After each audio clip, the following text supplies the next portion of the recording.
Welcome, everybody, to the big show. This is your Friday drive-by where we answer your questions. I'm Chris Collins, and this is Christian. Hello, everyone. The number is 8333-ASK-SDR, 8333-ASK-SDR. If you have a question, we will be happy to answer it. Have you seen the cool new swag or no? I didn't even know we had new swag. Oh. Did we get Parts Hold swag? No. We should get Parts Hold swag. I think Parts Hold swag. Probably the most requested love thing. A Parts Hold t-shirt. Yeah. That I can cut the sleeves off of, and I'll wear it to the gym. Okay. I've got exactly 3 Parts Hold t-shirts. I had 4. I actually gave one of the one-of-a-kind Parts Hold t-shirts away. Let's order a bunch. What's holding us back? I like the idea of the cutoff. Not tank top. Let's cut the sleeves off. Yeah. It's good stuff. I have this pair of scissors right next to my dresser. So you have special yeah, they're like the sleeve shears. Yeah.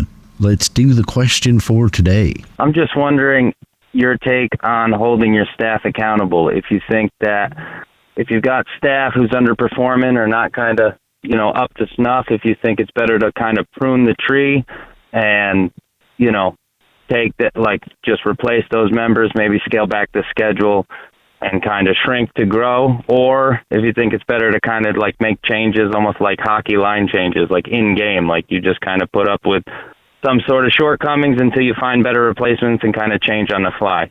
Thanks a lot, man. I think the important thing to do here is to ask ourselves how we got in this situation, because we're treating a symptom, not a cause.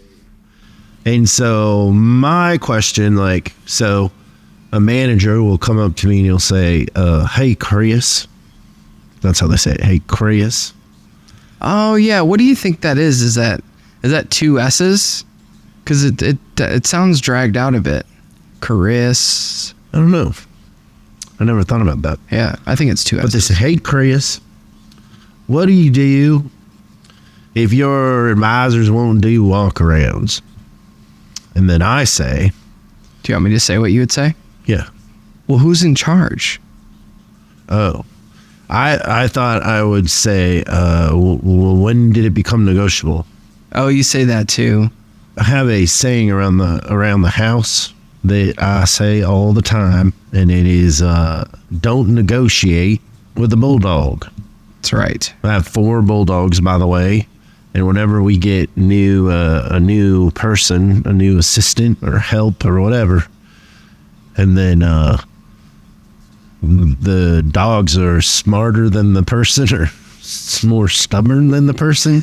I think it's at least more stubborn. Yeah. And then there's this awkward thing that happens where they're negotiating with the dog. Yeah. And then I'm like, you're losing to a dog. Yeah. Now, I bet that makes them feel really good. I'm not saying that service advisors are dogs. That's not my point. My point is, when did it become negotiable? So we gotta think about that. Chris, what do I do when my service advisors won't do walk-arounds? And then I say, when did it become negotiable? Because it ends up in an environment like if there was a story around the campfire about an advisor that did into a walk around and disappeared and nobody's ever seen him again, it would live beyond you. People most likely are not going to take a chance. Yeah. But if everybody's just doing whatever they want, then everybody's going to do whatever they want. I think that it would be great if somebody got fired and then on their drive home they picked up a hitchhiker and it was a serial killer. Like, let's stretch that thing out a little bit. Just, yeah. Let it go. I like that. So that's what I would say, Seth, is you're asking us to give you advice on a symptom, but the cause is when did anything become negotiable? So when did it become negotiable to answer the phone or talk to customers the right way or get up, whatever it is, right? So if it's negotiable and there aren't consequences and you're not willing to draw a line, then you find yourself in a situation where they're running the asylum, basically. Yeah. And figure out a politically correct way to say that, and I couldn't. That's pretty close. I don't think we might only get 2 or 3 bad comments on that, but that was pretty good. I've got a couple of thoughts. One is I would want to make sure that I set really clear expectations with my team of what the performance was supposed to be. Way too often I'll go into a store, the coaches go into a store, and the inmates are running the asylum because there's no rule book. So I think first you have to make sure that there's a rule book and a set of expectations. And if you're in a position where the inmates are running the asylum, my next thing always comes into play is always be hiring. You don't get in the situation where you have people working for you not doing what you want them to do if you have 5 other people that want to come work for you. So it's managing from a position of power, not a position of weakness. And in a position of weakness means that you believe that you can't find advisors, you can't find technicians, and that way we just let them do whatever they want to do. So you have to choose how you want to be a leader. And then if you're always hiring, and then the other funny thing is that you can have somebody that's never held people accountable in their entire career. How many people do they have to hold accountable for everybody to get the message? Exactly one person. And then the legend grows. Yeah. So that's kind of saying exactly what you said, but it's never as hard as you think it is to get the power. You just said it without the accent, basically. Yeah, so it's translating for everyone else.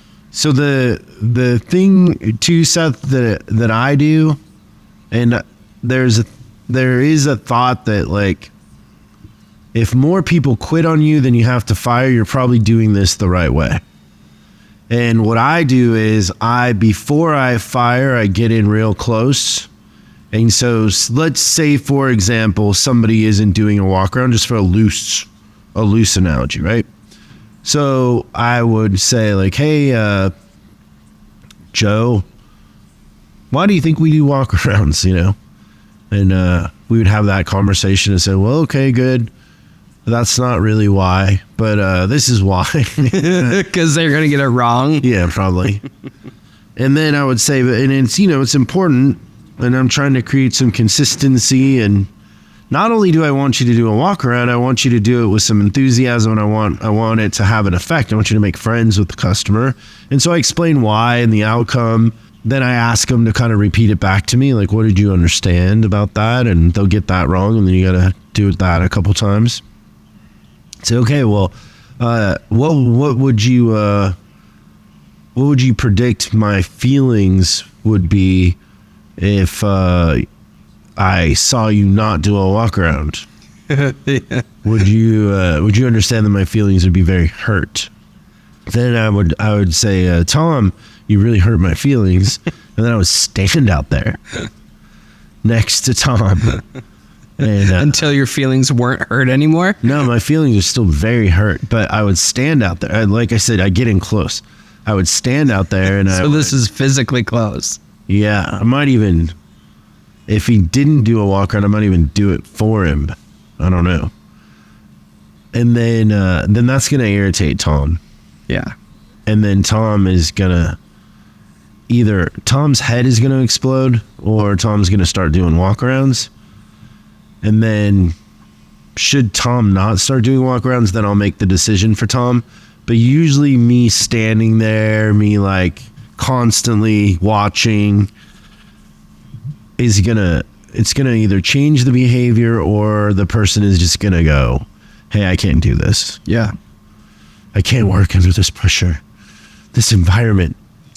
The other thing too, Seth, is always fire on your time. Like, if you need to make a change, do the change when you don't ever do it out of emotions. Do it when you have a backup plan. That's right. So like Christian was saying, like always be hiring, get somebody lined up, but don't do it unless the person's just a complete moron or doing something unethical or something. Yeah, like very detrimental to the company in general. That makes sense. So just to kind of recap, how did we get in this situation? Let's not let bad behavior be negotiable. Yeah. Let's attack it right out of the gate. Let's make an example. And then let's push into the people and try to change their behavior. And either they're going to quit or they're going to go away, one of the two, but it's not negotiable. Good stuff. It's like my grandpappy used to say, life is like a box of chocolates. Neither lasts very long around fat people. There you go. A little wisdom. So thanks for the call, Seth, and enjoy your new Service Drive Revolution swag. Remember, the number's 833-3-ASK-SDR. It was a great question, and we'll see you next time on Service Drive Revolution. Thanks for watching this week's Drive-By. I hope we gave you something to think about over the weekend. We're uploading new stuff every day, so make sure you subscribe and click the bell icon so you don't miss out. If you have a question you'd like us to answer on the show, call 8333-ASK-SDR and we'll answer your question on the show. That's 8333-ASK-SDR. For special deals on our books and training, head over to offers.chriscollinsinc.com. Now that's offers.chriscollinsinc.com. I'm Chris Collins, and I'll see you in the next video.